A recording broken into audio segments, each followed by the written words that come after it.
Welcome to the Get Real Vodcast. I'm your host, Tanika Meeks. And two quick updates. The dating series will return next week with guest host Stefan Fierce. And be on the lookout for a new series I'm hosting called, well, I'm not hosting, my son is hosting, called the Millennial Series. My son is 21 and wanted to do a series about the challenges facing young people growing up in this era. And the simple fact that this is very different from the era that people like me and you may have grown up in. It would not be available on the podcast. It would only be available on YouTube.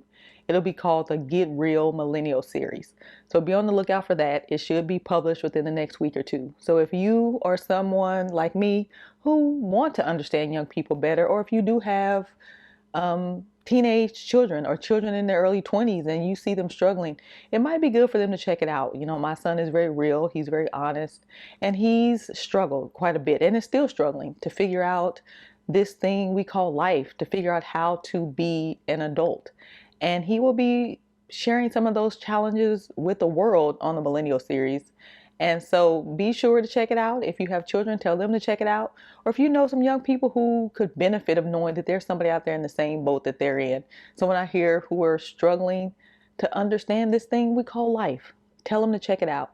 It'll be on my YouTube channel. It's under Tanika Meeks, but it'll be part of the Get Real series. It'll be called the Millennial Series, coming soon.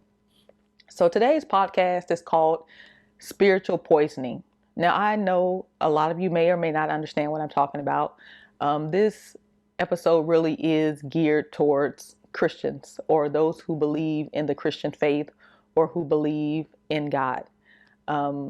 Christianity is a very watered down religion to me, and we don't live the way we should live, but that's a whole different podcast. If you have any questions or comments, please be sure to reach out to me. I know that some of these things can seem foreign. I talk about Christianity sometimes in a way that I think even offends Christians. So if you have any questions, comments, or you want to debate about it, hey, be sure to hit me up. I'm always available. So it's called spiritual poisoning. So I want to define Christianity.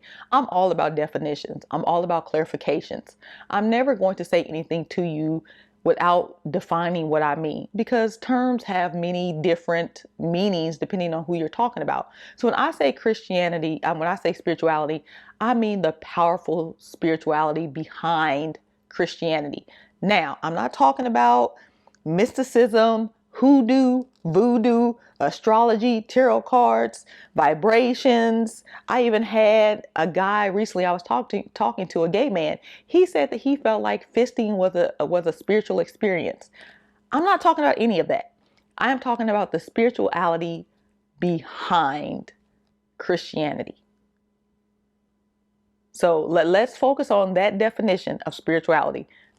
We're not talking about any other definition of spiritual except the one I just mentioned. So I want to make sure when we talk about things, I am clear on what I'm talking about. I'm talking about spirituality as it pertains to the Christian faith, life after death.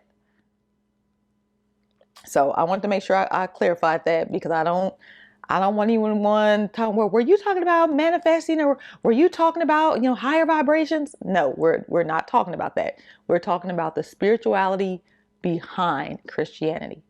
So today's topic is spiritual poisoning. Now, most people are aware of spiritual warfare. There are plenty of movies out there who, in some shape, form, or fashion, have depicted what spiritual warfare is. If you've ever seen War Room, they're talking about spiritual warfare. I mean, most of us know how to, in some shape, form, or fashion, defend ourselves when we feel like we're being spiritually attacked. And if you don't know how to defend yourself when you feel like you're being spiritually attacked, reach out to me. We'll talk about it. But for most of us, if you have any concept of Christianity, you understand what spiritual warfare is. But most of us don't think of spiritual poisoning and what spiritual poisoning is. And spiritual poisoning is actually far more toxic and far more deadly than spiritual warfare. I mean, when we're under spiritual warfare, we know we're being attacked. We know that we're up against an opponent. But spiritual poisoning, there is no opponent. We're unaware that we're under attack. And that's what makes spiritual poisoning so effective. and killing most of us off. We're very much alive, but just dead inside. That spirit has been, our spirit has been slowly poisoned. And so I can do a series every month on the different forms of spiritual poisoning out there. Spiritual poison is flowing in the streets of America. It is literally like a river flowing in the streets of America. There is so much spiritual poison out there. Now, if you're interested in me talking about that, definitely leave me a comment. I will be more than happy to start talking about the different forms of spiritual poisoning. But today we're going to talk about racism, and more specifically, the spiritual poisoning of this illusion of black versus white civil war that's going on in America. And I know this is going to offend a lot of you, white, black, blue, green, or red. I'm going to say some things that are going to bother a lot of people. And quite frankly, I don't care. Live with it. Learn to think about what you're seeing and what's happening in this country beyond what your eyes are seeing. So let's get into today's message. I can't talk. I'm kind of tired. I've had a long week. So racism is nothing new in America. Racism has been around since the Pilgrims stepped off the Mayflower. It is as much American history as, Thanksgiving. People since the beginning of time have tried to find ways to dehumanize and to somehow separate other people. And skin color is the easiest and most effective way, because you don't have to talk to somebody to judge somebody off the color of their skin. Racism is nothing new to America. But within these last 4 years, this black versus white war has been raging in America. And that is new to America. Racism, not new.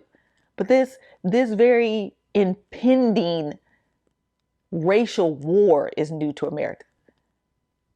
And so we're going to talk about that. And we're going to talk about the poison that has been unleashed on America due to this illusion of a black and white war. So 4 years ago, as I said, racism, not new. Racism has been around since the beginning of time I know it's been around since the beginning of American history, but it's been around long before that. So 4 years ago, the inauguration was the other day. A new president came into power, which, again, that's poison all within itself. But, a lot of people love Donald Trump. Absolutely love this man, because I feel like white people for a long time have felt like they were losing control of this company. And Donald Trump gave their fear a voice and a face. I'm not going to say he gave them, he gave their fear a voice and a face. He gave words to their anger. He gave words to their fear. He gave a voice to the fact that they felt like they have been losing this country to people of color. And he gave them a weapon to fight back against that. Now, I'm not a Donald Trump fan. Politics I stay out of, because it's too much BS that goes on in politics, and I don't have the stomach for it. But people love this man because Donald Trump became a champion for that fear. He became a champion for those white people who felt like colored people. And when I'm talking about colored people, I'm talking about anybody other than white. We're taking over this country. We're going to take from them something that they had stole from somebody else. But again, that's a whole nother podcast. And Donald Trump gave them a very effective weapon to fight back against that. And I will tell anybody, fear is a poison all within itself. If fear is not dealt with in a healthy manner, it will poison and it will kill you. And for these 75 million Americans who are very sad and crying and showing their tails because their champion is gone, you weren't looking for a champion. You were looking for a savior. You were looking for someone to come in and defeat these people of color you felt like were taking your country, a country that does not belong to you. And I'm going to say something that I feel like people need to hear. We don't own America. We don't own other people. We don't own this planet. We are just here on borrowed time using borrowed resources. Everything, and hear me clearly when I say this, everything belongs to God. We don't own anything. He allows us to use it. He allows us to have use of it. He gives us the time to do whatever we're going to do with it, but we don't own it. See, that is the first thing that's wrong with humanity. We feel like we own things, that things belong to us, and they do not. So these 75 million Americans felt like Donald Trump became their champion to make sure that land they stole, their ancestors stole, is not stolen from them. When in fact, you don't own nothing. You don't own America. Nobody has ever bought America. People landed here and people are already living here. Understand that concept very clearly. History, please learn your history. And I'm not talking about the propaganda of history out there. I'm not talking about the whitewashed history. I'm talking about true history. And so, Donald Trump came into power and he immediately lashed out against people of color. Now, I'm not going to go into the specifics of that because that's not what this podcast is about. If you've ever seen episode 1 of the Get Real podcast, I said I'm not going to talk about politics, and I'm not going to talk about politics. What I am talking about is the spiritual poisoning that was unleashed due to the actions of politics, which politics in and of itself, again, is a spiritual poisoning. And so he lashed out. He immediately started taking measures to stop this theft of America. And fast forward 4 years, we're now on the brink of white people feel like black people trying to do them bad. Black people feel oppressed by white people, which that oppression is very real, but we're not going to talk about that. That's not what we're here to talk about. But what I'm going to really focus on is what has happened within the last year, because this has been the most ridiculous, asinine shit I have ever seen in my lifetime. So let's fast forward to the beginning. Let's go back in time. Let's jump back in our little time machines and go back to COVID, when COVID first came about, when George Floyd was killed and, the protesting started. So I don't watch TV. I personally don't watch TV. I never have watched TV. I read news articles. I'm on the internet a lot. I don't watch TV. I have a TV. I don't watch TV. I don't watch TV because TV is a gateway to too much BS. One of the reasons, and I'm going to let y'all in on a little secret, that God has always told man, don't make graven images, is because he knows we worship what we see. And we do it unconsciously. And that's why I have always stayed away from watching television, because TV makes you believe that what you see is reality. It makes you think that those people on the TV are larger than life, that they're somehow so much better than you, that what they're doing is okay, that it's the norm. And that's, again, more spiritual poisoning. I can do a whole series on that by itself. But I have never watched TV because I don't like what the TV shows you. I don't like what it has normalized. But again, I'm on the internet all the time. I read a lot of news articles. And so last year when the riots broke out, I don't know if it was just me, but if you watch the media coverage of the riots,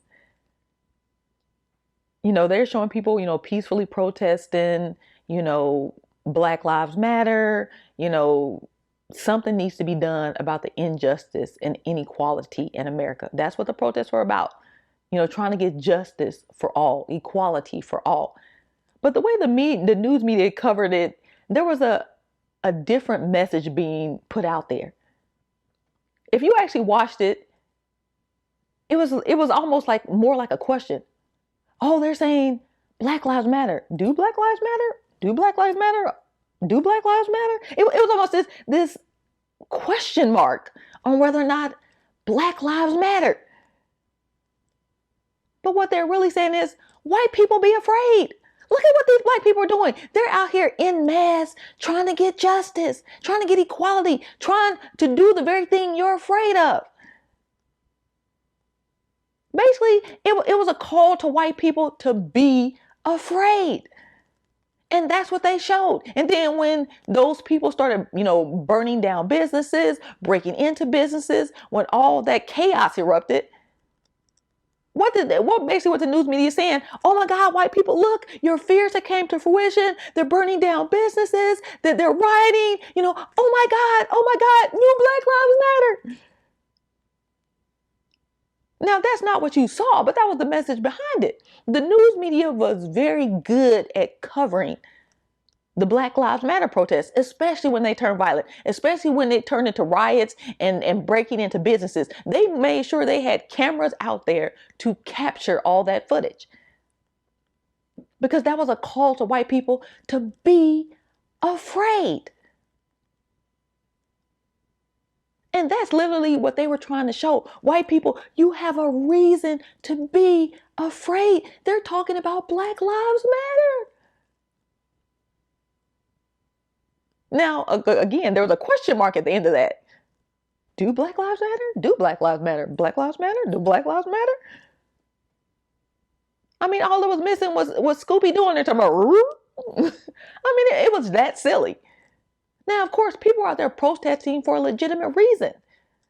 They were protesting injustice, the inhumane treatment of black people, and police brutality. They had legitimate reasons to take to the streets. But that's not what the media was telling people. They were telling people, white people be afraid. Look what they're out here doing. And white people heard that message loud and clear. And I'm going to tell you, the evidence of that was when that white couple came out, when the protesters came into their gated community, and that white couple came out with guns. White people heard that message loud and clear. White people be afraid. Look what's happening. Look what's happening in the streets of your America. That message was delivered loud and clear. So then fast forward a couple months. So of course, Donald Trump lost the election. Joe Biden has been elected the 46th president.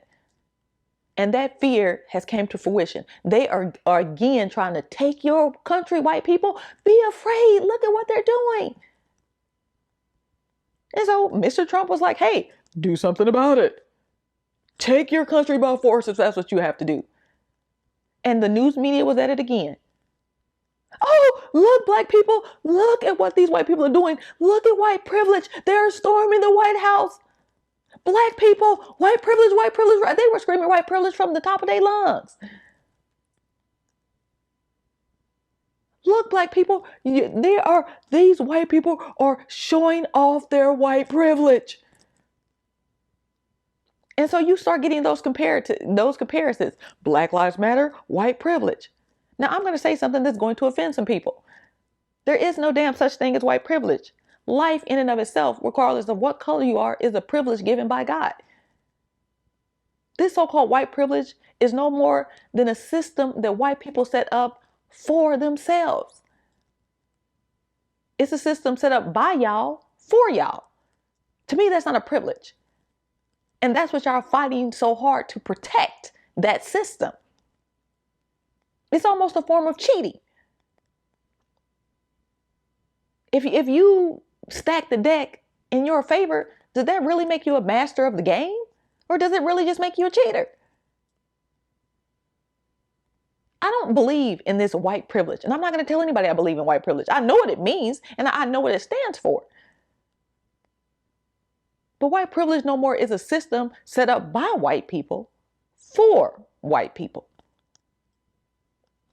And that is what y'all are so upset about. That is what y'all so afraid to lose. It is privileges from y'all to y'all. I don't believe in this white privilege. Life is a privilege. And that is a privilege given only by God. The rest of this mess is human mess we out here creating. But when those Capitol riots broke out, the news media was at it again. Black people look, the white privilege. But honestly, to me, what I saw, it looked like somebody went and emptied out a damn trailer park and sent their ass to Washington, D.C. That was the most ridiculous mess I had ever seen. Why were those people in costumes? Why did they look like they had been out bear hunting? Like it was just ridiculous. But again, the news media was there. So at first, the original message was white people be afraid. But then the message turned to, well, black people, look at this white privilege. Now, again, I can go on and on and on about what the news and the propaganda that the news loves to spread. But the news media has been very good over the past year of drawing these lines in the sand. Sending out these messages of white people be afraid, they're after to take your system. Or black people, oh, look at the white privilege. But all of this really is spiritual poisoning. Poisoning that is flowing down the streets of America. White people are so desperate to hold on to this white privilege, they're willing to do anything at this point. And black people, we're so mad and enraged and at the shit that's going on, we're not doing any better. See, the thing about spiritual poisoning is there is no winners. Poison, whether it's bitter or whether it's sweet, is still poison. And that poison is going to kill on both sides of the line. Whether you're the oppressor or the oppressed, you still gonna meet the same end. And that's the reason I'm making this video, both as a call to not only white people, but black people, get out of this foolishness. Because there's just the illusion of a black and white war. It doesn't have to truly be a racial war. There's no need for it. Now, I am going to say this. When Joe Biden came to office, they were like, he's calling for unity. There will never be unity without dialogue. There will never be unity without honest communication about what has happened in America. And until white people are ready to sit down at the table and have that discussion, unity is out the window. If you've ever been in a relationship and y'all got into a nasty argument and they calling you names and you calling them names, if y'all don't sit down and resolve that, that conflict is going to continually come up over and over again. Until the people of the United States are ready to sit down and have an honest dialogue about what has happened in this country, there will be no unity. People can call for unity out there like, oh, I'm calling for unity. But what does that mean? If there's no actions behind that call, what does that mean? You're calling for unity, okay, and what's happening after that? Are you really willing to sit down and bring the proper people to the table to have that discussion? Because that really, to me, is the only thing that's going to unify America, is when America is really ready to face its atrocities. And I don't think that's going to happen. And I don't care how much propaganda you see out there, white people kneeling at the feet of black people, which again, that was something all on its own. This symbolism, this foolishness that is going on out there makes no damn sense. Let's move beyond the theatrics and deal with the problems, because this poison is killing us all, whether you're white, black, blue, green, or red. This poison is no respecter of persons. Death is no respecter of persons. Because God has no time for our small-minded, narrow human pettiness. Trust me when I tell you, God is not sitting around wondering, oh, I wonder which of my dust is winning, the black or the white. God has bigger things to think about than our petty differences. Are these lines in the sand we like drawing that don't need to be there? God is not concerned about the white dust or the brown dust or the black dust. Oh, the white dust is winning today. That's just silly. He said the earth is his footstool. We're literally dust at his feet. Understand that and put that into perspective. This spiritual poison is a means to take us out spiritually. It is a means to divide us spiritually. It is a means of killing you without killing you. When you're spiritually attacked, spiritual warfare, you fight back. But when someone spiritually poisons you, most of us, it's unknown. We don't know what's going on. There's bitterness, rage, anger, fear. The soul can do nothing with that. The spirit can do nothing with that. And that's happening on both sides of the line, whether you're white or black. White people out here looking for a new savior. Black people out here looking for a new savior because we want to be saved from white folks, and white folks want to be saved from everybody else. And things like that give rise to very bad things. Because when the world looks for a savior, it is going to find one. Now, whether it saves the world from anything, that's a whole nother question.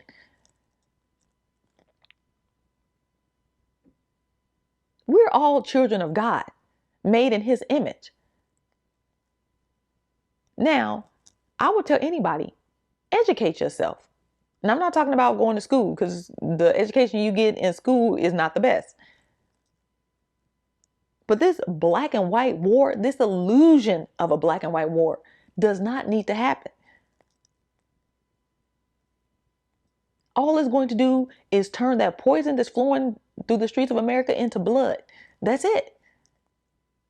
It's not going to change anything. It's not going to make anything any better. And this call for unity isn't going to change anything. Dialogue needs to happen. Honest communication needs to happen. Then change will happen.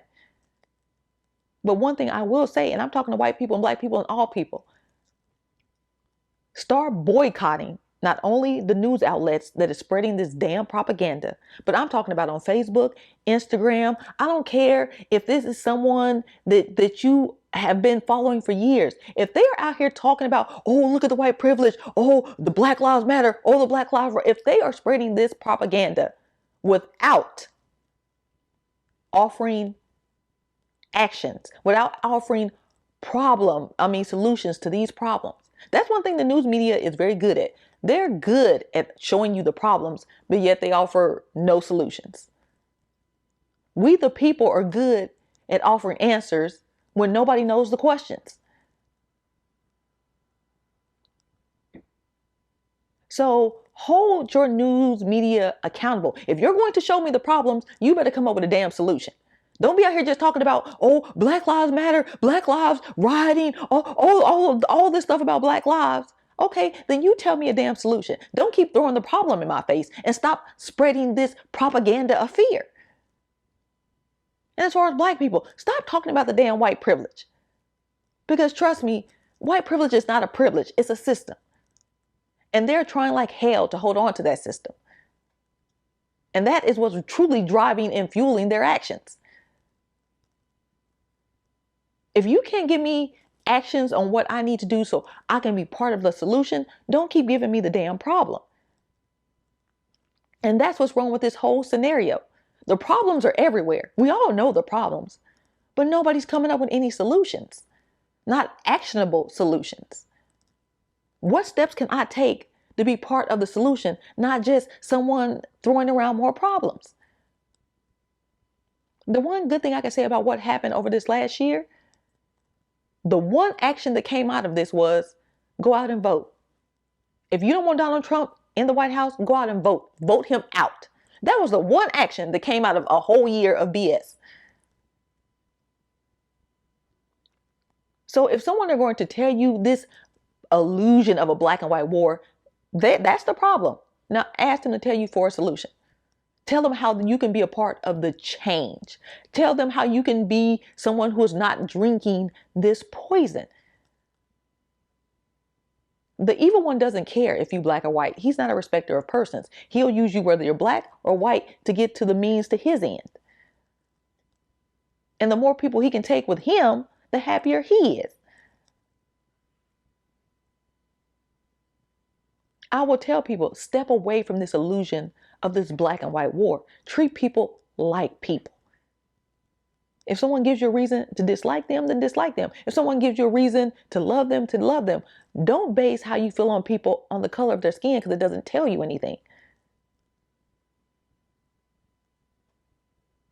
Trust me, a couple days ago, I had a very long and interesting conversation with a man. He was a gay man. I thought he was a white man. So at first I wasn't really trying to engage him on that level. But the more I talked to this man and got to know him, I realized that initial judgment I had of him was so wrong, because I judged him off the color of his skin. And once I got to know that man and got to know his struggles, and I had a talk with him, I realized I was in the wrong from the get-go. He was not who I thought he was. And he taught me something, like he told me, all white people are not white. And we shouldn't all be put in that category of white people. We see people, oh, they're white, oh, they're black. People are people, and judge them accordingly. If they're good to you, be good to them. If they're harsh to you, be harsh to them. Treat them accordingly. But this just off the eyes judgment we have of people, it's not going to get us anywhere. It's just fueling that fire of the poison that's already raging through the streets. That's just adding more gasoline to the fire. As Christians, I urge you to take a step back, because that is not how God taught us to interact and to deal with people. You are to judge people accordingly, not off the color of their skin. This is just dust, and when you die, it fades away. But yet in life, it's so important. Matter of fact, in life, we've made it the most important thing in life. Our dust. How silly is that? How narrow-minded is that? How petty is that? But yet, it's killing us. Slowly and surely and effectively killing us.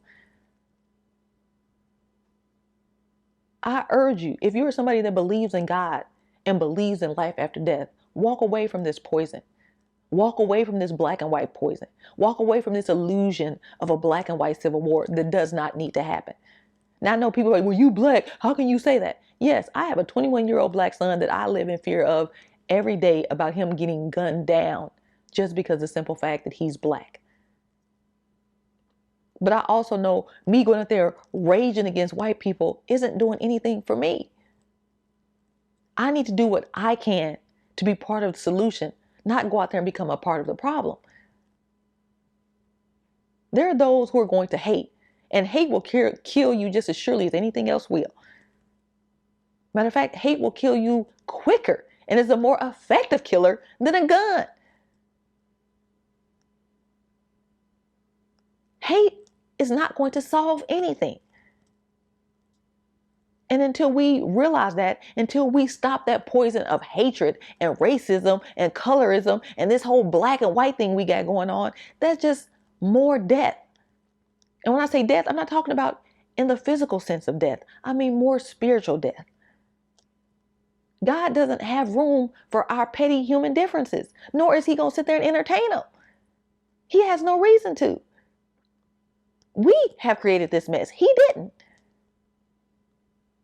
And it's going to be for us to solve, although humanity cannot solve humanity's problems, and we've shown that over and over again. We cannot be an unbiased judge because we're swayed by our biases. We're swayed by our differences. Justice can be bought, as we've all seen. But do what you can to be a part of the solution. Don't drink the poison. Matter of fact, don't even give the poison your attention. Figure out what you can do to be a part of the solution. Figure out how you can leave this world in a better place than when you came into it. Like God said, show people love. Do the good that you can do. And leave the hate mongers, the fear mongers, and the wicked out there to do what they're doing. Because trust me, they are doing it. And the news media, to me, is forefront of spreading that spiritual poison. And they're good at it. But you know what? There's a way we can fight back. Don't give them your attention. Don't give in to that fear mongering and that hate and that racism and that division that they're putting out there. God calls it dissension. causing discord amongst your brothers. It is one of the things that God hates, and he's serious about that. If you believe in any type of God or any type of spirituality outside of those things I mentioned, especially when it pertains to Christianity, I urge you to walk away from what you're seeing, because this will surely kill you just as quickly as a bullet. The only thing is you'll still be alive. Don't let bitterness, rage, hatred, fear seep into your soul, because it has no place there. God can do nothing with our petty human differences, nor is he going to try. Purge yourself of those feelings. Educate yourself on what is happening in this country. Not only for the people who look like you, but the people who don't. Oppression does not equate innocence. And not all oppressors are bad. Judge people based off the content of their character and what they've done, not because they look like somebody who's done something wrong. Just because somebody fit the description don't mean they're guilty. I'm Tanika Meeks. This is the Get Real podcast. I know this is a heavy topic. If you're interested in me doing more episodes on the different forms of spiritual poisoning, let me know. I will be more than happy to talk about them. There's so much of it out there, and just so many different topics I can touch on. But I really wanted to touch on this one because it's getting out of hand, and it's killing so many of so-called Christians amongst of other things out there. I don't want you to be the next one to spiritually die. That's not what I want to see. I don't know all of you that follow my podcast, but trust me, I am concerned about you. I pray for you. Each and every one of you are in my prayers. I want to see us all make it to heaven if that's our desire. Some people don't want to go, and hey, I ain't mad at you. But new content will be posted every Saturday. If you like the podcast, if you like the videos, please tell another person about them. Tell them to check it out. Definitely want to get my messages out there. I hope this helps someone. If you have any questions, feel free to drop me a line. Until then, I'll catch you next week.